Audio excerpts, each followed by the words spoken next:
নির্বাচন ব্যবস্থা সংস্কার কমিশনের মেয়াদ বাড়ানো হয়েছে।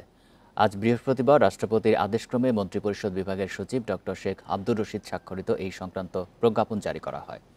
প্রজ্ঞাপন অনুযায়ী নির্বাচন ব্যবস্থা সংস্কার কমিশনের মেয়াদ 15 জানুয়ারি পর্যন্ত বাড়ানো হয়েছে। ভোট বাতিলে ইসির ক্ষমতা বাড়ানো, ইভিএম পদ্ধতি বাতিল, নির্বাচনী অপরাধের শাস্তিসহ বেশ কিছু গুরুত্বপূর্ণ বিষয় যুক্ত করে প্রস্তাবনা চূড়ান্ত করা হয়েছে বলেও নিশ্চিত করেছে নির্বাচন সংস্কার কমিশন। আগামী 3 জানুয়ারি তারা সরকারের কাছে রিপোর্ট আকারে জমা দেওয়ার কথা রয়েছে। এর আগে গত 3 অক্টোবর নির্বাচন ব্যবস্থা সংস্কার কমিশন গঠন করা হয়। অন্তর্বর্তী সরকার দায়িত্ব নেওয়ার পর প্রধান উপদেষ্টা যে 6টি সংস্কার কমিশন গঠনের ঘোষণা দিয়েছিলেন, তার মধ্যে নির্বাচন ব্যবস্থা সংস্কার কমিশনও ছিল। সংস্কার কমিশনগুলোকে কাজ শুরুর 90 দিনের মধ্যে রিপোর্ট প্রদানের নির্দেশও দেওয়া হয়।